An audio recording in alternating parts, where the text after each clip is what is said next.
Start. For some businessmen, a simple idea can be a master plan. There are several men who, through the Gilded Age, were heavy influences on the business side of the revolution. Andrew Carnegie is one of those men.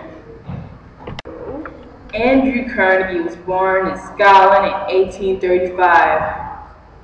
Throughout Carnegie's adult life, he was constantly doing something to try to help the community. He first started Pittsburgh's Carnegie Steel Company, which later became the Albert H. Gary's Federal Steel Company. He also started several small companies, such as the U.S. Steel Company.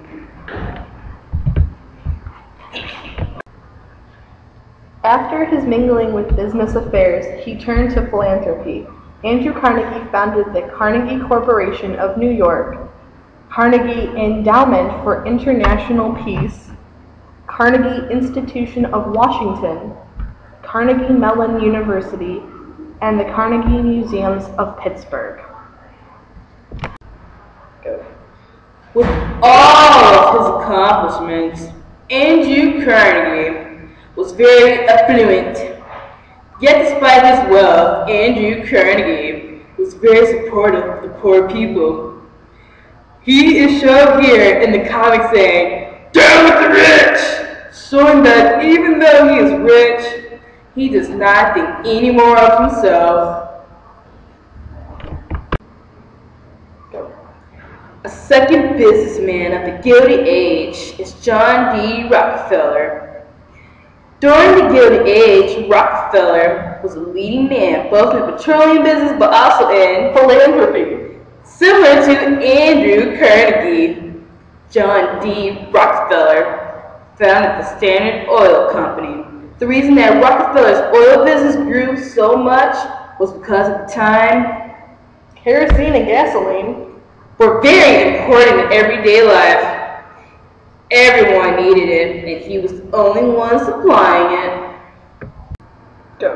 On the part of his philanthropy, John D. Rockefeller founded the University of Chicago.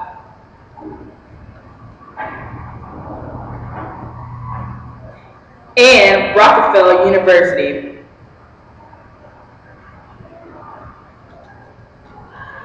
A majority of his philanthropy went to medical and scientific research. Marshall Field is our third and final businessman who was successful during the Gilded Age. The difference with Marshall Field is that he owned a store instead of a factory. Marshall Field was born in 1834 in Massachusetts. Field is considered to be one of the greatest retailers of all time, and the inventor of the modern department store by writer Mark Rhodes. Marshall Field was 19 when he moved to Chicago, which at that time was only a boom town, only 8,000 people.